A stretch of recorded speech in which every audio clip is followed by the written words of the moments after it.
Hello, so today I am spraying primer and then I'm going to be I'll be doing 2 coats of primer and 1 coat of emerald satin. So where we are now, we have the drop cloths down, we've got everything taped off, plasticed off, we've got basically everything that we don't want paint on has tape over it. So there's a couple of things that I'll be spraying a little bit more than other things, like the bare wood. I'm going to give that an extra coat above all. That's this paint sprayer. This is my spray gun. This is the professional series, contractor series, Graco. I use a 211 tip. If you can see right there, it says 211. And it's the rack 5 spray tip. That means at 11 inches away from the wall, the fan will be 2 inches wide, which is pretty good. It's good for doing trim and, smaller stuff. There are rack X tips that have much smaller spray profiles. Anyway, here we go. So I'm gonna just go around and give this mud a spray. I've already got the sprayer running and checked it and made sure the fan is running and made sure my flow patterns are right. So I'm ready to show you guys how I like to spray. There's a lot of different applications here. We have bare drywall with bare mud. We have paint on mud. We've got paint that's different colors. We have different types of things painted, which will soak in the moisture of the paint much more.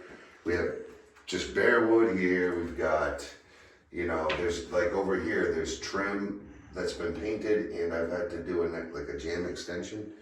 So that has bare wood there. We've got this beadboard here, so there's, just in this one room, there's quite a bit of different applications that you would, so I'm just gonna spray the heck out of it. I'll put a little bit more primer on the bare stuff. That way it has a little bit of leg up against the other coats that already have the paint on it. So here we go. I like to spray my mud a little first, just to kind of get that an extra coat to stop it from flashing, because the first layer I'll put on, I just put this on a few minutes ago and I guarantee it's almost dry. And it is, it's almost dry already. Because the bare mud just soaks the moisture out of the paint.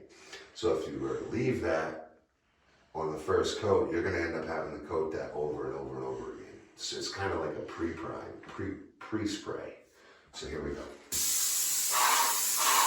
Again, I'm staying about 11 to, I like to be about 11 to 16 inches away from my product, depending on how much paint I want, and I can vary my speed as well.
Now I could be rolling this, I could have cut it in with a brush.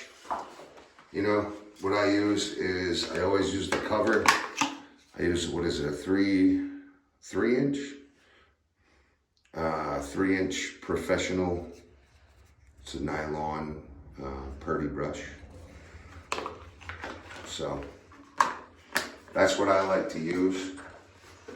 I always carry my purdy 5-in-1, again, with that metal head on the handle. That allows you to hit it without it breaking the handle, or breaking the plastic off the handle, I should say. So, starting to get these tails on the ends of my spray profile. So there's something to do with speed.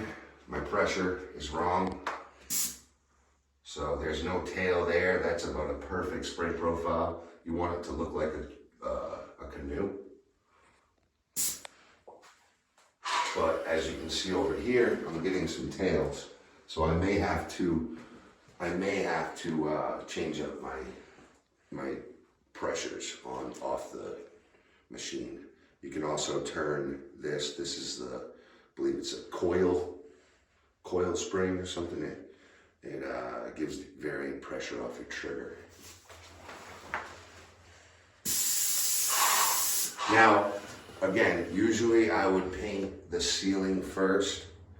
I just got really wanting to seal up this drywall here because as soon as you walk in, it's the first thing you see. And I just wanted to get some pre-coats on this wall itself.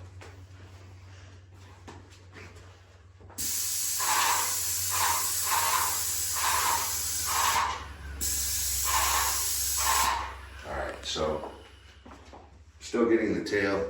We're gonna end the video now and I'll make a new video to resume.